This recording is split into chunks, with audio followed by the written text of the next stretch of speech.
Adventist Information Network Icon segment. Hello everyone, welcome back to another Icon segment. This evening we have Miss Kathleen Quashie, someone Natty and I call Auntie Kathleen. You know, she was so instrumental in molding our minds when we were young, which we are very much grateful for. So Auntie Kathleen, thank you for joining us this afternoon. How are you? Thank you, Thais and Natalia, and it's really a pleasure to be in your company. Past students of the class of 2003 of this esteemed institution. Yes. So tell us, at what age did your passion for teaching start?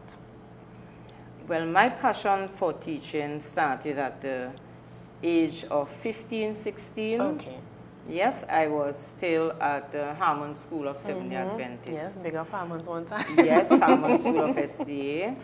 I've always had that love for children, working with children, and it really stood out for me at church in the Sabbath school department, always going in the children's department, always wanting to be among the children. So yes, it started at that age. Okay. Right, so you would have mentioned Harmon School of Seventh-day Adventists being one of the schools that you taught at. Any other schools? You know, give us a little insight to where you would have been before Little Jewels itself. Well, after graduating from Harmon School of Seventh-day Adventists, I went on to the University of the West Indies to pursue my certificate in early childhood care and education. Following that, I taught at the North Regional Seventh-day Adventist Primary under the tutelage of Mrs. Colleen Hislop. She was the then principal. Yes, another icon we have. Right, and the school was located at the Mason Hall Seventh-day Adventist Church on the ground floor. So there is where the North Regional SDA Primary School started, and I was a teacher there in the infant department. So there is where I began my teaching career. Okay, so you mentioned that you attended UE. How was that experience? Did you have to go to Trinidad to study, or were you able to do, I'm not sure if the open campus was around as yet, but how was the experience? Well, to pursue my certificate level and administration level in early childhood care and education, I did those two programs on campus, on site, face-to-face in Trinidad, St. Augustine campus. And then my degree in early childhood care and education, I did that one at THTI, UE campus in Tobago. And I journeyed to Trinidad to pursue my Master of Education. With a specialization in curriculum studies. Okay. So just in case, you know, we have a viewer who is interested in becoming a preschool teacher, what are the steps that they have to take? A certificate first, then the degree? Is the degree necessary? I'm not sure if you could shed light on that. Well, if someone is really interested in pursuing their career in early childhood care and education, first of all, you must have a passion for it. That's right. Because it is not a career that will make you rich. So then if you're about the finances, the money part, you will have a very difficult time. But you must have a passion for children, for working with young children. So I would advise anyone who wishes to pursue a career in this field, you must do your certificate in early childhood, move up the ladder, do your degree level, because you must understand child development. Yes. Right? So certification is critical in terms of working with this age group. Right, so everybody knows Auntie Kathleen as early childhood center teacher, right? Little Jewels and these things, preschools, right? So what about children at this age? What about that interests you the most? I always love working with this age group because they are easy to deal with, they are forgiving, they are loving. You would discipline them now, and in 2 minutes they will return to hug and say, Auntie, I love you. But with teenagers and youth, it's difficult working with that age group. So I purpose in my heart, let me remain at this level let me train young minds, because at this age you have to train them well. You have to mold them, you have to bend them from this age group. Yeah. Yes, it's a critical age group, and I would really like to effect change in this particular age group. So when whatever they learn now would be able to assist them to live better a holistic. Yes, yes. Fun fact though, I'm not sure if it's something statistically or scientifically proven, but I was watching a documentary, and the person said that if you don't instill obedience into a child before the age 5, then they will struggle with, you know, like obeying rules and stuff in their teenage years, which I found was very interesting. So I don't know if you know about that or you heard about that. Yes. It's true. That critical age group from 0 to 8 years, all the bending takes place within that age group. You teach them negotiation skills, sharing, taking turns. So all those critical skills are nurtured at that age group, 0 to 8 years. Okay. That is interesting. Fun facts. Fun facts, Fun indeed. facts, yeah. Right. So, what motivated you to open the Little Jewels Early Childhood Center? Our alma mater, Natty. Yes. First alma mater. Well, those who know me well will know that I believe in quality. And I'm a classy person, as you will know. Of course. Of course. And I wanted to offer quality early childhood care and education to this age group because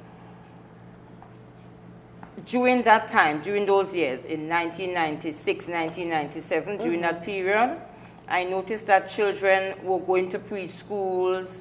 They were introduced to the 3 hours only, reading, writing, and arithmetic. No time for play. The hands-on wasn't there.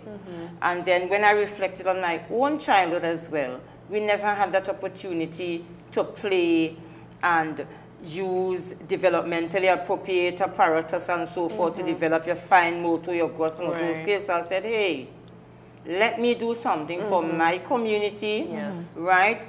To provide the type of environment where children can play freely, can interact with each other in a clean and safe environment, because children's social and emotional development is critical. That's right. It will affect their years later on. So hence the reason for launching out, taking the risk to open the Little Jewels Early Childhood Care and Education in 1997. And I think Thais and I, we could attest to being grateful. Exactly. Because, you know, this helped in a lot of things that we do today.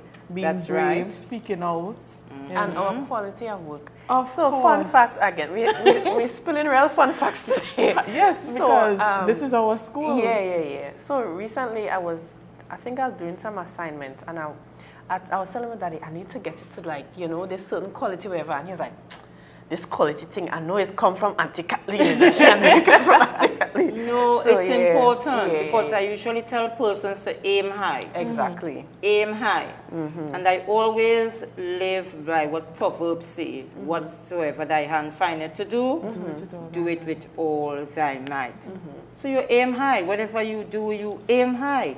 If you fall, you wouldn't just fall flat on your back. You will fall a little, but you wouldn't fail. Yes. So then you aim high. Whatever you are about to do, once it is blessed by God, you give it your best shot, and you will be successful. Yes. And looking around, you find very creative ways of helping them to achieve aiming high. Correct. So Little Jewels have been constant. It has been consistent over the years. Yes. 25 years. Yes, 25 years. I will get to that a bit later, of course. Yes. So, being the principal of this school, what would you say is your fondest, or was your fondest memory as being principal? A leader sets the tone for any institution, and the rise and fall of an institution rests solely on the principal, administrator, the leader. So, Little Jewels, over the years, we have accomplished a lot. Yes. I have trained teachers. Teachers came to this school without any formal training. I have trained them.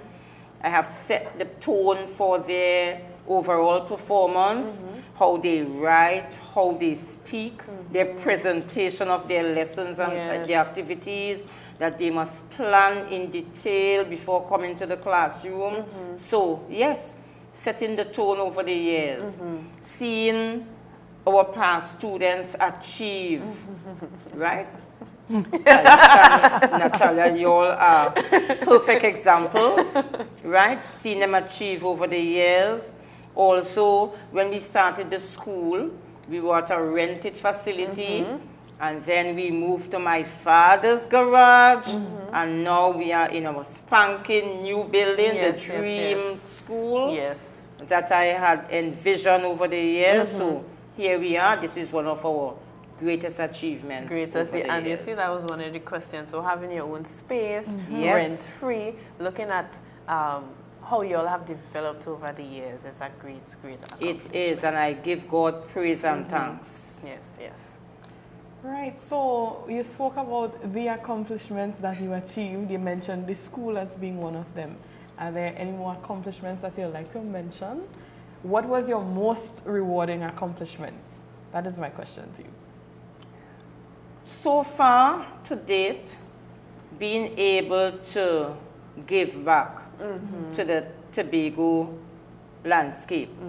I was employed at the Division of Education, Research and Technology as an ECC manager, having received a scholarship from the THA to pursue my Master of Education in Curriculum Studies at the University of the West Indies.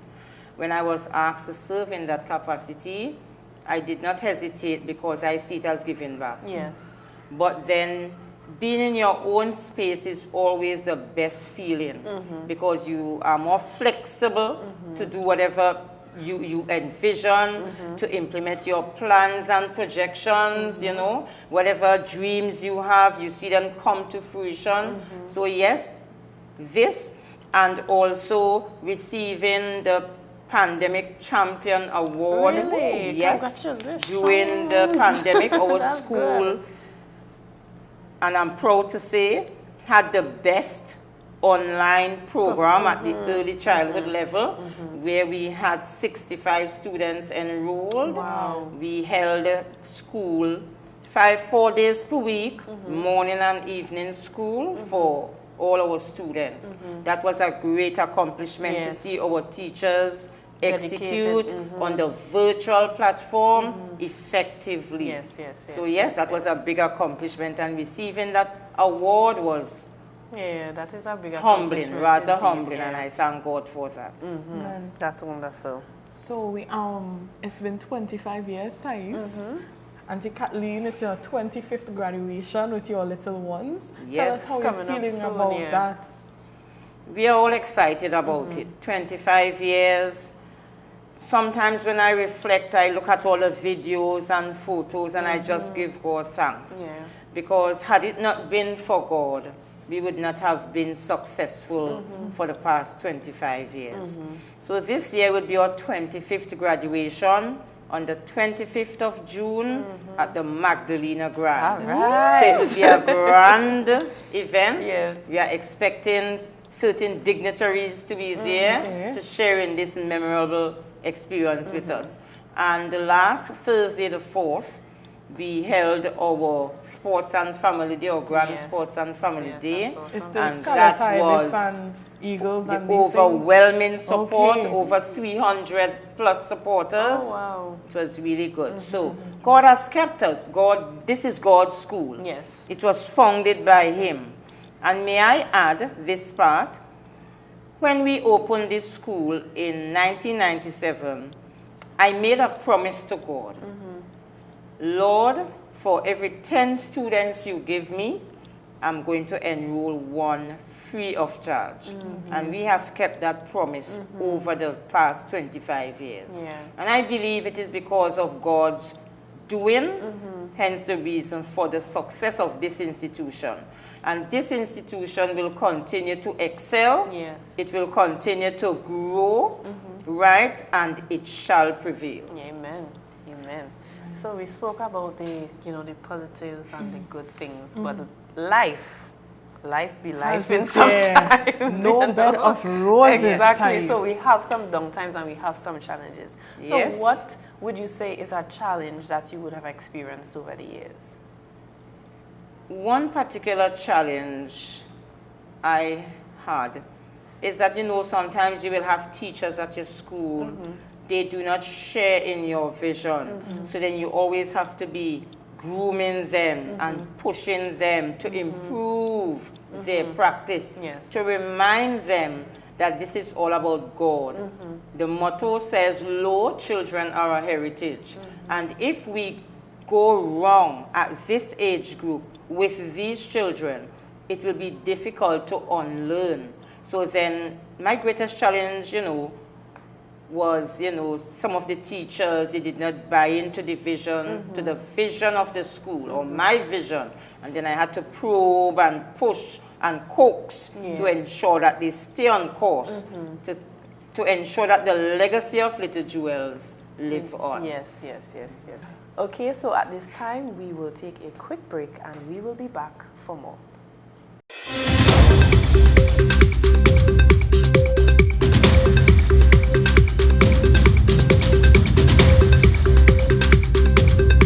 This is the Adventist Information Network.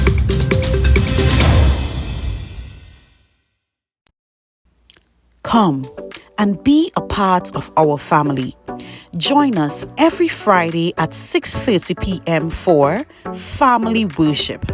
Let us welcome in the Sabbath together as one. Each week we feature a new family. You don't want to miss it. So join us at 6:30 p.m. every Friday on ASI Media Tobago on YouTube or Facebook. See you there.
Welcome back. Again, we are here with Miss Kathleen Quashie, or Auntie Kathleen, Of as course, Kathleen, Thais that's and I would call her, right? So, Auntie Kathleen, getting right back into it.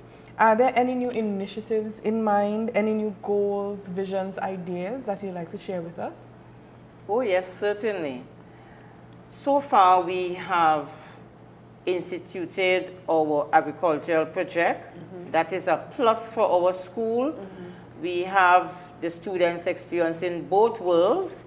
We have the self-watering system that they really enjoy, and also the manual system where we have our plants in tires and they usually wet them with the sprinkler or the watering can, so they have that experience where we promote health and wellness at our school. Yeah, that's important. Come September, we'll be also introducing our toddler program because there's a need for it. Persons have been asking for the toddler program because they love what they see happening at Little Jewels, so they are all excited about our program.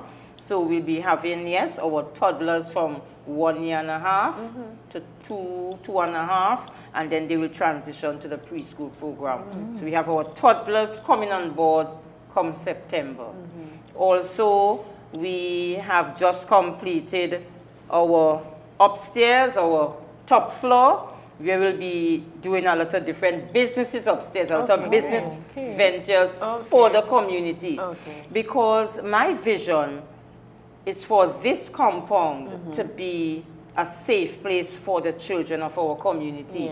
So I'll be doing a play area out front, a library in the community, so children can come in during the week and even on Sundays to borrow books, to just sit and read, to play in the play park. And I'll be also developing the orchard, the orchard, where they can come and they can play, they can meet new friends in a safe environment. So those are some initiatives I have in mind to come on board. Under God, they will come to fruition. Yes. These are a lot of great ideas. And if you are looking for volunteers for like, not adult literacy, but literacy for children, I am very passionate about that. They say literacy, no, I've been serious. Very good, very very good. So important. everything is geared towards raising awareness, supporting families in the community, providing a safe place for our children. Yeah, that's good. Right, so you mentioned God's influence on you a few times, right? So could you tell us a little bit about the spiritual impact that this has had on the school, or entirely parents, the children, the staff? Yes. Normally at our school on a daily basis, we have what we call circle time. During that time, they must do the spiritual component where they learn their songs, they learn Bible stories about Jesus. Now, you know, at this age, it will be difficult to baptize the students. Although our school is not per se denominational, but we place great emphasis on spirituality and moral development. Most of these students, when they leave us and they transition to the primary school, because most of our students go to the North Regional Seventh-day Adventist School. And as recent as last week, we had some of our past students giving their lives to Jesus via their week of prayer, which culminated at the Sunday River Seventh-day Adventist Church. So yes, it is nurtured at the early childhood level. It is stimulated here. Their parents as well, we have parents, we invite them to church, we encourage them to take their children to church on the weekends, so that that spiritual component can be encouraged in the families. So yes, we encourage that as well, because it is important. It is important. It is very, very important. There are a lot of things that few people would mention. They would learn certain things at Pathfinders that would help them in school and not the other way around. So I'm happy to hear that Auntie Kathleen is actually having a spiritual impact on the children in the community. It's important. That moral and spiritual values, we need to bring that back in our society, in our country, in our world. Yeah, if you look at society today, it's missing that spiritual element. That's correct. It is critical. We have so many crime and all of that nonsense, but Jesus coming just now, which is important. God is near. Yes. So you mentioned that you have several business ideas, you know, the use of the top floor, and I know that you have the Cutting Edge Agency. So tell us more about that. And what motivated you to start that service? The Cutting Edge, as it is called, them professional, practical, and premier services being offered. Right, and this was founded in 2020.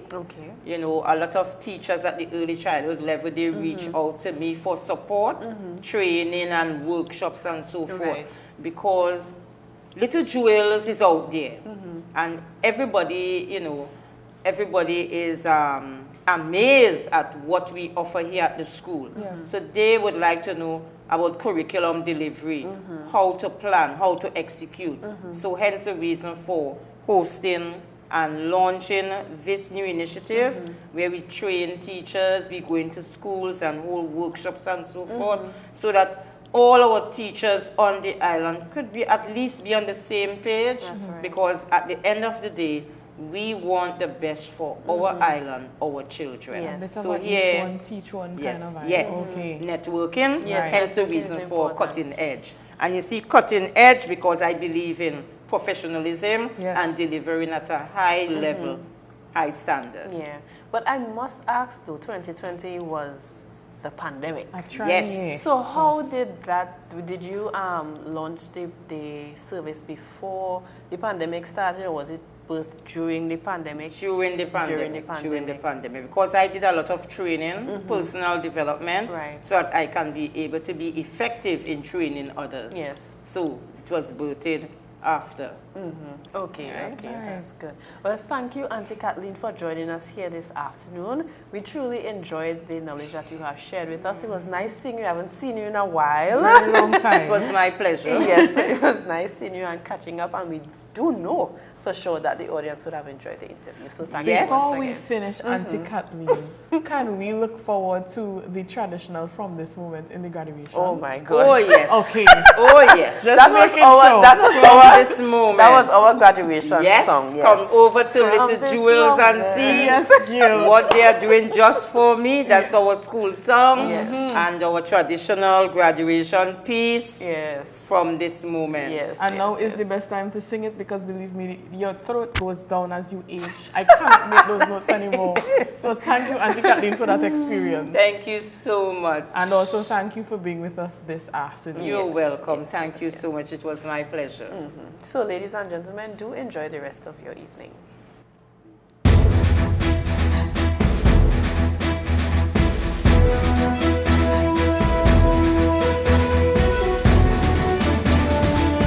Come to the Adventist Information Network ICON segment.